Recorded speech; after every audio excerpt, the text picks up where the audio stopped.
Um, oh, it started over.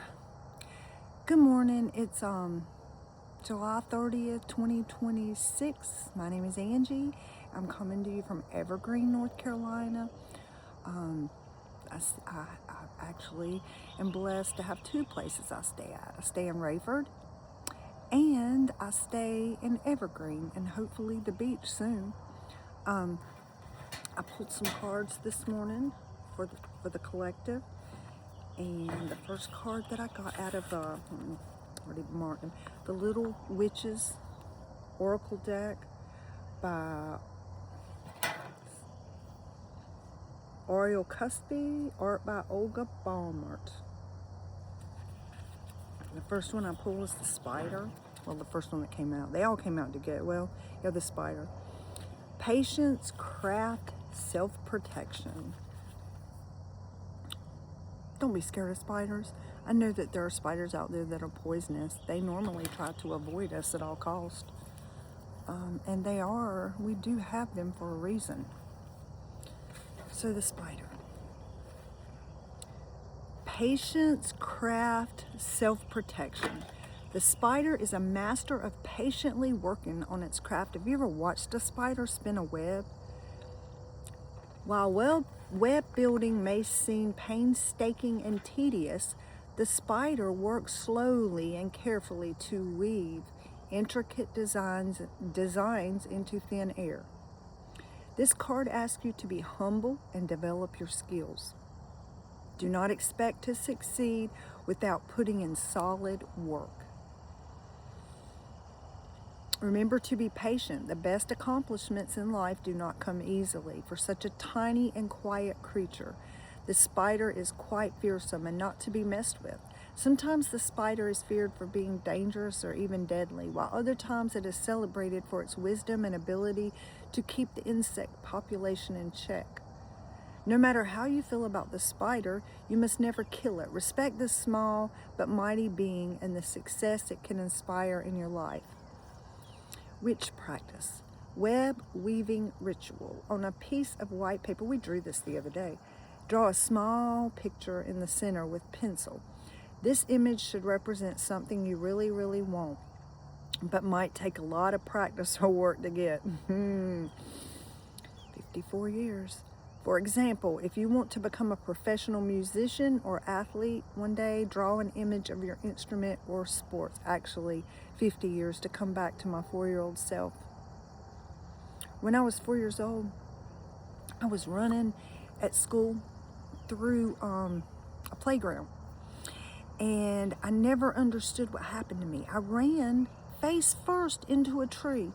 Of all things. Got suffered. That was my first concussion that I know about. I remember running. I remember seeing something else and then all of a sudden running into a tree. Well, that never made sense to me, and I just chalked it up to the concussion. And then it came to me. I was running somewhere else. I was in another field, and I came to and hit the tree. That happened to me a couple times in my childhood, where everyone was afraid and I was not. Okay, the image should represent something you really, really want, but might take a lot of practice or work to get. For example, if you want to become a professional musician or athlete one day, draw an image of your instruments. I mean, my Lord, it takes just as much time to go through law school as it does to become a doctor. Draw an image of your instrument or sports equipment. Tape the paper on the wall of your room. Place it somewhere a little bit private, like in a corner or in your closet. Then every time you practice or work on your goal, use pencil to draw a line around the image so that as you continue to practice, it builds a web around the picture.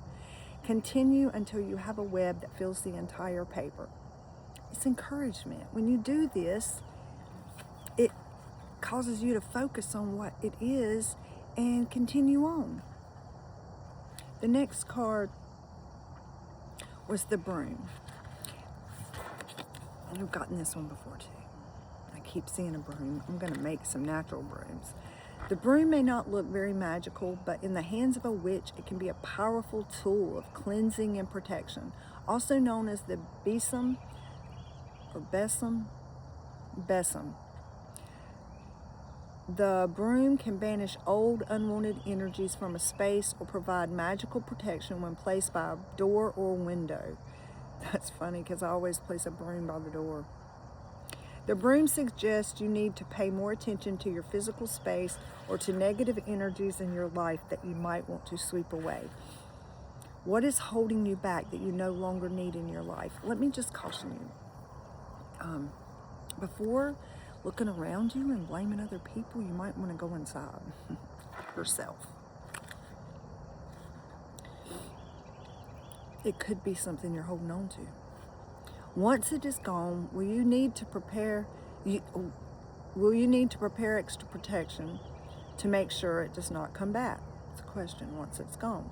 The broom can be found in almost every house, which makes it an important symbol of the home because it is used to keep things clean. It is associated with a well-kept, tidy household. As every kitchen witch knows, in order to have a happy, healthy home, it must be kept clean. My grandma used to I'm telling you, every time she cooked a meal. Oh, here comes the sun. Good morning, sunshine. Told the moon good night and the sun good morning. Every time she cooked a meal, she would have a glass of water or a cup of coffee. She would clean up the kitchen first. First, she would clean up the kitchen, wash all the dishes. Then she would have, let me get it right. I think she would have a cup of coffee and a cigarette. Then she would sweep and mop, and then she would sit back down.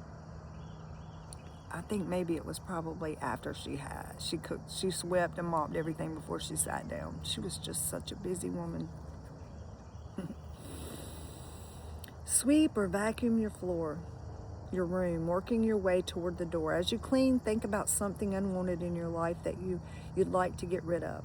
With each movement, imagine you're removing it from your life, pushing it farther and farther away until you get to the door. Collect the dust from your dustpan or vacuum and dispose of it in a trash can outside your house, knowing that your problem has been banished. I need to do that with my dog here, right? Carol, I'm a dog. The honeybee. That's what my middle name means. Melissa. Collaboration, creativity, and hard work. The honeybee is a master of creative teamwork. Though it may be tiny, the honeybee is mighty, and when it works together with others in its hive, the honeybee creates golden magic in the form of honey. This card suggests you need to work with others on a project that is important to you. Be open-minded to ideas, suggestions, and inspirations from other people.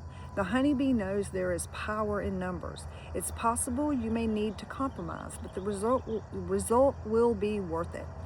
If you cooperate with friends or peers, you can do things that would be impossible to accomplish alone.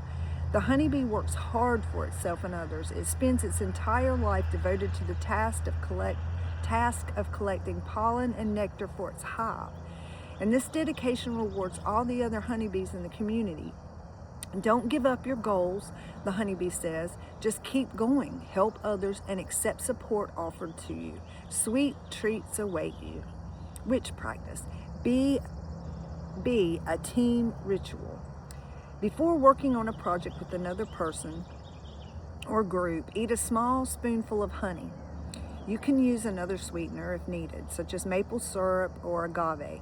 Recite this incantation aloud or silently to yourself. With the help of the honeybee, may our teamwork be fun, successful, and sweet. This can be done alone or with other members of your group. Isn't that sweet? It's just to encourage you to think, to speak, and to act according to what you believe. And to have the audacity to believe. We've been programmed. I thought about this last night, and this could go into I'm going to elaborate more on it. I thought about when my children were little. First, I thought about when I was little and when I used to get spankings or screamed at or talked down to or told to shut up, I talk too much. I've done the same thing to my kids. I spanked my kids. Talked down to them like they didn't know anything. And I told them to shut up because they talked too much. I broke my children's spirits by not even knowing what I was doing, thinking I was doing everything right, because that's what I was being taught. Spare the rod, spoil the child. That does not mean beat your child. What did it produce? It produced an employee that learned how to operate under your system, to compromise who they are, to become what you want, which has been a problem with mothers in our family enabling their children, mostly sons. Yeah, that's where I'm gonna focus on, because I did this. And hated my dad for years because his mom did it and didn't even understand.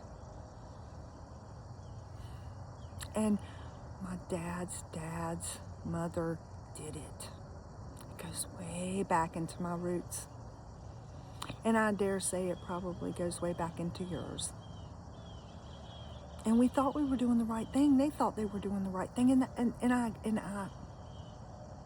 know this. They did what they felt was the right thing. The problem is when they knew it wasn't, when it was not producing results, then it got worse on the kids, and the parent could never see that they were the one doing the thing wrong. And then the parent couldn't see when the child was just a program of what they had been programmed. Now, I'm not saying this for all kids. Well, yeah, I am. What you put in, you will get out. So sometimes when we sit back and we look at our children and we want to lash out and hurt them, or punish them, or hold carrots for them, or tell them what to do and who to be, and then punish them by not speaking to them or have nothing to do with them because they won't give them the silent treatment, or tell them they're ugly or they're mean or they're disrespectful or they're embarrassing you. I did this. God knows I did it. I was hard on my girls. I was hard on my son when he was a little boy, and he acted exactly like I wanted him to, and I thought he was the perfect kid. But he did not know how to be himself. I did not allow it. I did not allow my daughters to be themselves. My daughters were kidnapped when they were very young. And when I found them, I wanted them to be perfect. Yeah, I've had a life. I made lots of choices that for years I regretted. But then I fell in love with myself, and I realized that every decision I've ever made led me here. And with what I've found in the last 3 years, since we moved to Rayford, is I quit smoking cigarettes. I quit drinking alcohol. I have a drink occasionally, but I'm not like drinking a 12 to 18 pack a night, which I did for about 3 years. After I moved to the beach, started before I moved to the beach. I'm not, and then I started numbing on hemp because it was legal. Not doing that anymore. But the last part that I had was my feelings that I was holding on to, my blame, my shame, my unworthiness, my guilt, because my kids were kidnapped, but first I left them. I was very young. That is a long story too. I was with someone that I shouldn't have been with, but I was, and I'm thankful. I don't regret. I have 2 beautiful children. I'm estranged from, but I love them, and I understand.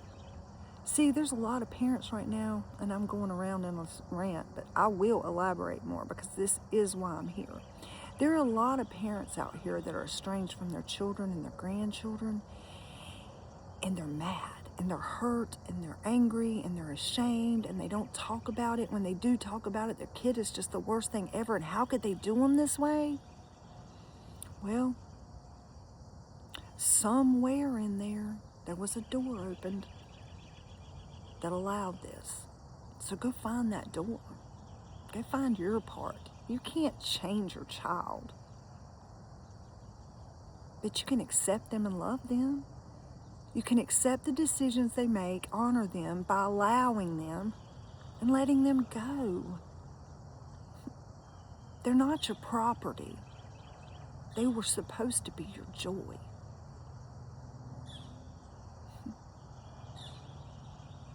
I was programmed. I judged that program and became it. That was my karma. But my karma is to see the truth, to allow Spirit to correct it, to bring me back to zero, balance me, and make me whole. So, with saying all that, my children have the right to be who they want to be, and I bless that. I don't understand some of it, and I don't agree with some of it, but that's not my place. It doesn't matter. We've all done things. We all have a part to play in it. I'm not blaming it all on the parents. But in my family, mothers have a problem with daughter-in-laws. They put themselves in the position to be between the husband and wife and the children. Whether they intentionally do it or not, they make themselves the hero and the wife the villain. And then if something happens because, they divorce, or they die, then the husband's family or the wife's family, because it could go either way. I'm saying because because I see this more in my family as husbands, or mothers, sons, and wives.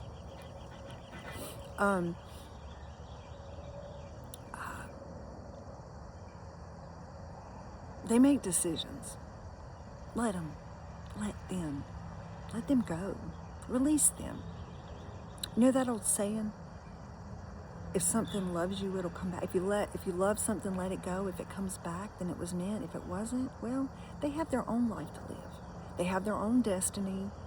They have their own things to work out. They may be totally different from you. They may like something totally different, but you never allowed that. I never allowed my son or daughters, I say sons. I have a stepson too that I love with all of my heart.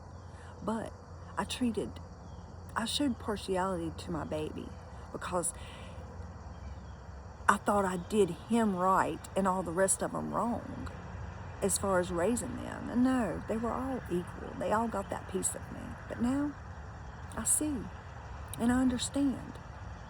And it is my privilege and honor to allow them to be what I had to fight for. They don't have to fight for it. Why should they have to fight to be who they want to be? It's worth it. I almost lost my life feeling ashamed of myself because of things I'd done when I was a child, a 17, 18, 19-year-old person, 20, even 21. Hell, they say your brain's not fully matured till it's 25. And if your parents have programmed you with faulty programs because their parents did, then I'm just saying, forgive yourself. Don't hide under shame or guilt for whatever decision you made. I never lost my children because of drugs. But there are people that I know that did. So fucking what? If you got up and kept trying, then you know what? You're a success because you show your child you show them not to give up. not to give up. Now, I'm not saying all marriages will last because, well, I don't believe they will. Sometimes people stay together that should not, out of a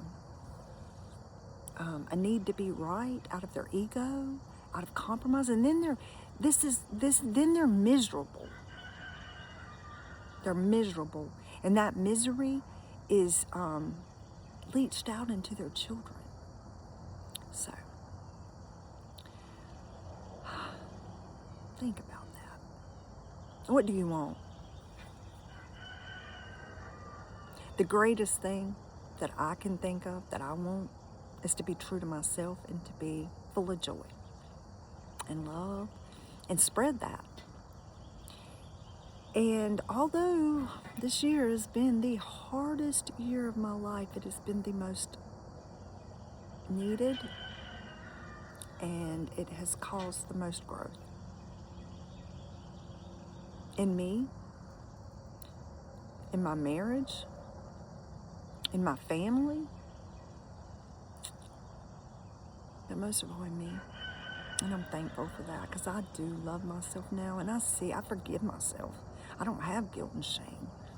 I forgive my parents. I love my parents. They did the best they could do. I look back now and I see them in a totally different light. I love you, Mama. I love you, Daddy. I may not always have to agree with you, but I let go of all of the pain, of all of the hurt, of all of the hate, of all of the shame. See, I've come to understand that those people that looked like they had the perfect life when I was a child did not. Did not. I had my brothers.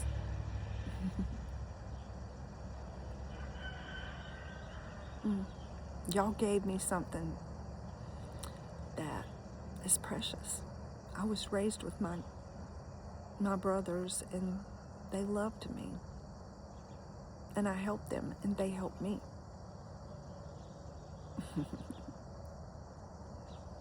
They still do. Just by knowing that they love me.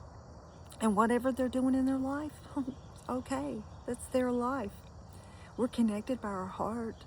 We're connected by the fact that we're all one.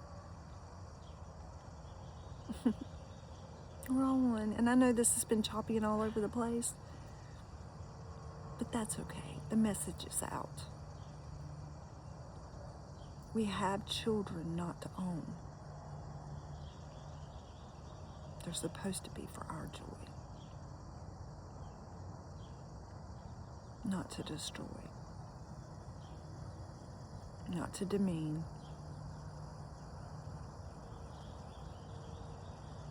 and not as a possession. So to my children, I bless you. I don't have to understand you. I love you. And I want you to have a good life, full of joy. I don't want you to make the same mistakes I made with y'all. I want you to make your own. I don't want you to keep repeating. I don't want you to worship money. I want you to love yourself. If you're poor, if you're rich, if you're educated, if you're a drug addict, if you're an alcoholic, if you're a whore, who cares? If you're a cheater, if you're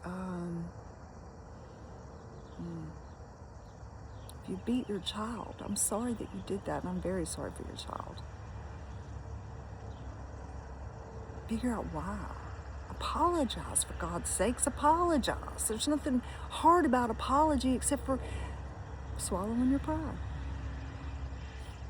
So to all those out there that I've hurt, I'm sorry. I really am. I did not know what I was doing. And when I did, I'm sorry for that too, because there were lots of times I did. And I chose to do it anyway because I was hurt. So the next time somebody hurts you, is mean to you, think about what you would have done if you were in their shoes. Think about the fact that we don't know how they were raised or what goes through their mind. Hell, they could be crazy. Aren't we all? just a little, especially if we think we can make someone else do what we want them to. And that's going to produce anything remotely resembling love. It will not. It will not. I don't want that. So I cherish the time that I had with my children, with my grandchildren. And I will always be here, open, available, if I don't have anything else to do, because I have a life too, and that's what it's taught me. I was living through my children and my grandchildren. That's putting an awful burden on them. I should live for me and let them see that. Let my light shine so bright that maybe they'll just see it and want theirs to shine bright too. And whatever trail I blazed, they'll blaze even bigger ones, because I don't want my kids just to be like me. I want them to be more than me. I want them to be so much more. I want them to have more understanding, love for themselves. I want them to know that they're worthy and they deserve peace and rest regardless of where they find themselves. If they find themselves in a ditch, I do not care. Call me. If I can help you, I'll help you. But I will not enable anymore. I will help you. If you're hungry, come here, I'll feed you. Or call me. I'll do what I can. Or reach out. Maybe you have people around you. Maybe you don't have your parents anymore. Maybe you don't like your parents or want to be around them. That's okay. Love the ones you're with. The Spirit loves you so much and understands. If you're open, you will receive someone to love you. I have. They're called surrogates.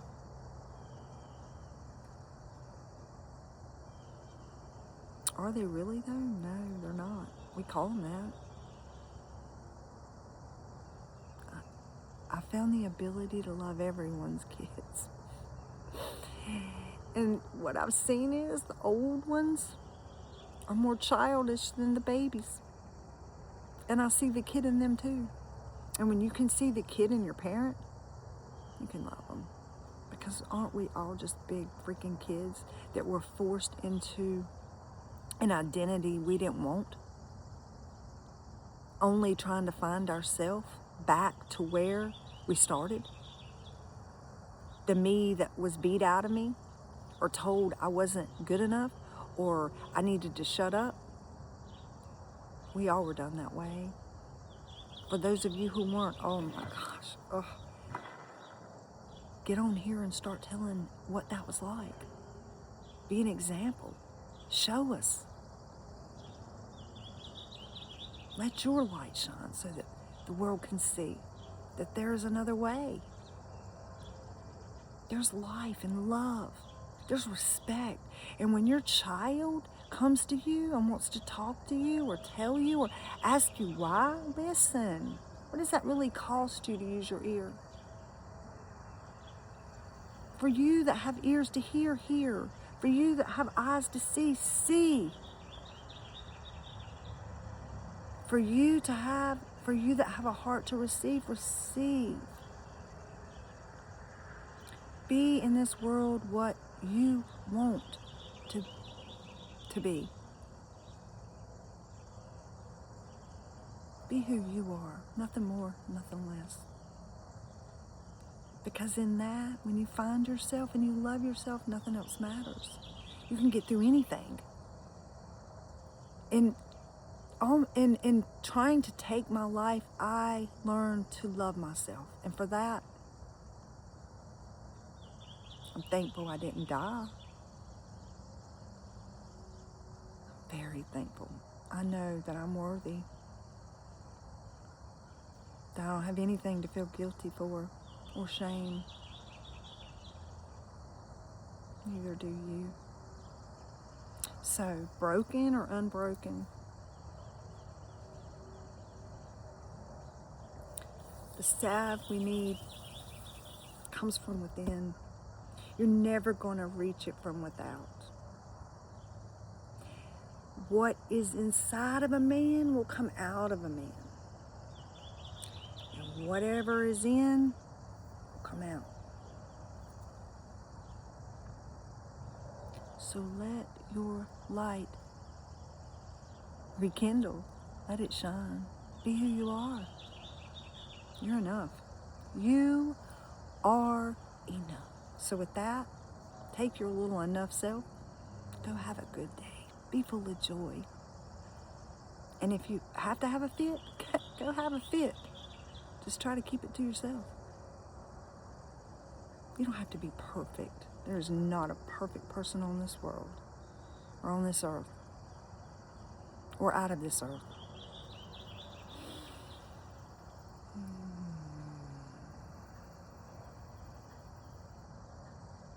The perfection comes with love.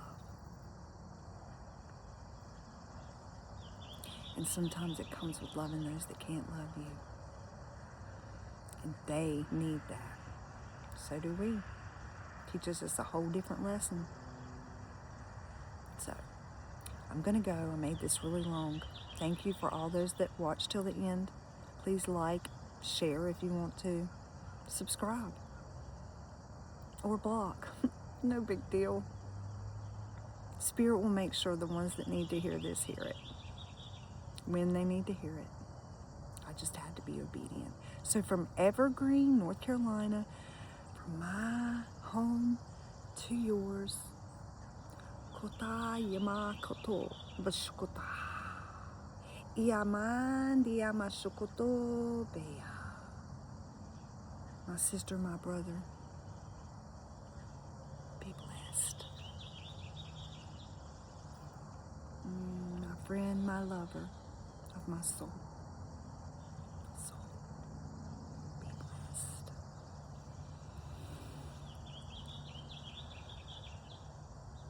I love you, but the most important part is for you to love yourself.